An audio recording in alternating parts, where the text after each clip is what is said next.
السلام عليكم ورحمه الله وبركاته. ازيكم يا حبايبي؟ عاملين ايه؟ يا رب تكونوا بخير ان شاء الله. النهارده الفيديو مهم جدا جدا وفي حاجات حلوه جدا، فوائد ومعلومات حلوه للطيور هنعملها مع بعض. اعذروني بقى على غيابي معاكم الفتره اللي فاتت ديت، بس ان شاء الله انا راجعه لكم بفيديوهات قويه جدا عشان خلاص الصيف دخل وكل سنه وانتم طيبين، رمضان داخل على الابواب. ما تنسوش او قبل اي شيء تنزلوا على طول تحت الفيديو تفعلوا زر الجرس وتعملوا اشتراك، وما تنسوش اللايك يا حلوين عشان الفيديو يوصل لاكبر عدد من الناس عشان يستفيدوا بيه، احنا وهم نستفيد بيه. يلا بينا بقى نخش على الفيديو. نقول بسم الله الرحمن الرحيم ونبتدي نعمل الاكل بتاع الطيور بتاعتنا اللي هنستخدمه كل مره. لو لسه اول مره تشاهد القناه متنسيش تفعلي زر الجرس. قبل اي حاجه احنا بنجيب العلف زي ما انتم شايفين كده، يعني دولت كده حوالي 2 كيلو علف، بحط عليهم تقريبا 2 كيلو شيشه زي ما انتم شايفين كده، كلها ناشفه في قلب بعضها. يعني دي عليقه ناشفه، عليقه ناشفه يعني ايه؟ يعني ما فيش حاجه مبلوله ولا بواقي اكل ولا الكلام دوت. وهبقى اقول لكم ليه احنا بنعمل كده. وده عيش انا دشاه، ده عيش ناشف يا جماعه اهو، انا دشاه اهو زي ما انتم شايفين كده اهو. شايفين؟ لو انتوا عندكم مدشه بتدشوا فيها العيش دوت، انا بدشه على ايديا انا، وكنت عملت لكم فيديو قبل كده وانا بدشه. وتبتدوا بقى تقلبوا الخلطه زي ما انتم شايفين كده. نقول بسم الله الرحمن الرحيم اهو كده قلبناها في بعضها. لو في بقى عندك حبه كركم، حبه كاري، حبه الحاجات اللي هي بتزود الوزن ورفع المناعه والكلام ده، انا كنت عملت لكم قبل كده فيديوهات بيها وهعمل لكم تاني فيديوهات بيها. المهم ان دي كده عليها ناشفه، يعني احنا ما بنبلش العيش علشان بللان العيش والكلام دوت بيعمل لنا مشاكل في المعده عند الطيور وبيعمل لنا ديدان وكلام زي كده، احنا في غنى عنها واسهالات فاحنا دلوقتي طالما الصيف داخل يا جماعه بلاش تحطوا حاجات مبلوله علشان الحاجات بعد كده بتعفن وبتعمل ريحه وبتحمض، وكل دوت بيعمل لنا مشاكل للطيور. اولا هنحط الاكل دلوقتي للطيور، ويلا بينا اقول لكم بقى على الوصفه الجباره. واحنا دلوقتي اهو بنحط الاكل زي ما انتم شايفين بسم الله. نحط في كل كده وعايه حبه اكل زي كده، وهنا برضه اهو كده زي الفل. يلا بقى نجهز لهم الميه بتاعتهم. ده يا جماعه الكلوروكس ده، الكلوروكس دوت ازاي هنستخدمه للطيور والحمام والفراخ والبط. الكلوروكس دوت ليه فوائد حلوه جدا، احنا بنحطه على الميه علشان نطهر معده الفراخ ونمنع اي فيروسات تخش علينا، علشان دلوقتي الجو زي ما انتم شايفين مره ساقعه مره حر، الجو مش مظبوط، وده موسم بقى الفيروسات اللي هو موسم الربيع. فيلا نشوف هنستخدمه ازاي وازاي هنستخدمه بحرص للطيور. اول حاجه هنجيب مقص زي كده، ده الكلوروكس يا جماعه اللي هو الكلوروكس اللي هو معلب، اللي هو منه ازايز يعني ما تجيبوش السايب. نقول بسم الله اهو. ديت الحاجه اللي هنحط فيها ميه للفراخ. اولا انا الفراخ عندي دفعتين، في فراخ دفعتين عندي دخلتهم على بعض في مكان واحد، فانا علشان امنع اي فيروسات تخش عليهم لان في صغير في كبير، فانا هعبي دي كده اهو. دولت كده 4 سم، دولت 4 سم كلور، باينين كده يا مريم؟ دولت كده يا جماعه بالسرنجه اهم 4 سم كلور. ديت بتشيل دي 4 لتر، 4 لتر ميه، دي بتشيل 4 لتر ميه. فانا هحط على كل لتر 2 سم كلور، 2 سم على كل لتر ميه يا جماعه، 2 سم. فانا هحط هنا اهو اهو، ده كده 4 سم. امسك يا عمر كده، انا حطيت ديت بتشيل 4 لتر، يعني على كل لتر هنحط 2 سم.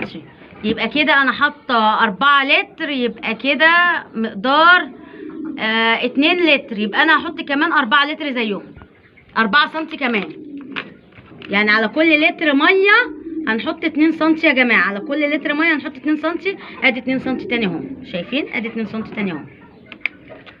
المهم على كل لتر ميه هتحطوا 2 سم كلور اللي هو الكلوروكس. وهنحط بقى الميه بتاعتنا. نقول بسم الله اهو. والموضوع دوت تعملوه مره في الاسبوع، عايزين تعملوه مرتين ماشي، بس هو حلو جدا للطيور بالذات في الصيف اللي احنا فيه ده. يلا بينا بقى ندخله. وادي يا جماعه اهو تاني هنستخدم بقى السقايه دي بتاعت الحمام، هنحط فيها برده زي ما احنا حطينا على كل لتر ميه 2 سم كلوروكس اهو زي ما انتم شايفين عشان يبقى كل حاجه قدامكم.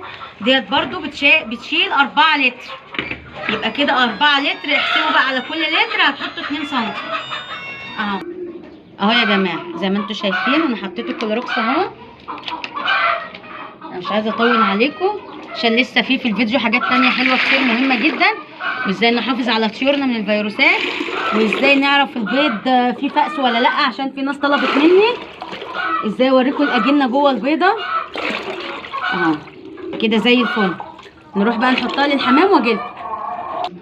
بصوا يا جماعه دلوقتي انا هوريكم ازاي تعرفوا البيضه فيها كبس ولا لا، بس طبعا هنا مش باينه، فانا كده هعمل ايه، ده كشاف موبايل لازم كشاف كده يكون قوي شويه، وادي البيضه وديت الحته، ديت الحته اللي هي البوزه اللي على الوش دي. فانا دلوقتي طفيت الكشاف اهو، طفيت الفلاش بتاع الموبايل اللي انا بصور بيه عشان اوريكم. شايفين القلب اهو بينبض، بصوا بسم الله ما شاء الله. شايفين؟ قربي يا مريم كده شويه. شايفين يا جماعه العروق دي اهي، انا هحاول بس اسلط الضوء جوه كده اهو، ده كده القلب بينبض اهو كده، يبقى البيضه فيها كبس زي ما انتم شايفين اهو. يلا بقى نشوف بقى بقيه الفيديو، واستنوني عشان الفيديو ده قوي جدا. ونرجع تاني بقى نكمل المعلومه التانيه. انا كنت عملت لكم الفيديو اللي فات ازاي نحافظ على البط لما كان بياكل بعضه بيعض بعضه، ما كانش معايا مقص ان انا اوريكم ازاي نقص المنقار. طيب احنا بنجيب البطايه او الفرخه او الديك ايا كان بقى من الطيور. شايفين يا جماعه الحرف دوت اللي نازل ده اهو، شايفين الحرف ده؟ الحرف ده بنجيبه كده اهو، ونجيب مقص زي كده اهو اهو، ونشيل الطرطوفه دي زي ما انتم شايفين. هتنزل دم شويه وبعد كده هتبقى زي الفل اهو، وهيبطلوا عض في بعض. وهوريكم بعد ما انا قصيت بقهم كلهم ساعتها، هوريكم البط دلوقتي عامل ايه بعد ما كان مقطع بعضه كان كله بيشر دم. يلا بينا اهو يا جماعه ذكر البط اهو. تعالى اوريكم بقى مكان متعور. شايفين؟ بسم الله ما شاء الله. شايفين؟ ابتدى يخف اهو ويربي قشره. دي قشره يا جماعه خلاص، ما بقوش يضربوا في بعض ويقعدوا في بعض اهو. انا قصيت بقهم اهو زي ما انتم شايفين ما بقاش في الطرطوفه ديت، وهو دوت افضل علاج. طبعا ما تنسوش تحطوا الكالسيوم، ما تنسوش تحطوا فيتامينات واملاح لانهم بيقعدوا في بعض، ده نقص فيتامينات واملاح. وطبعا بالذات لو معاهم فراخ يعني شامورت ولا فراخ متربيه معاهم، الفراخ بتحب تنقر قوي قوي لما بتلاقي حاجه فيها دم زي كده. تابعوني برده لحد اخر الفيديو. نطلع بقى نحط للمعيز ميه ونشوف هنعمل معاهم ايه. نقول بسم الله.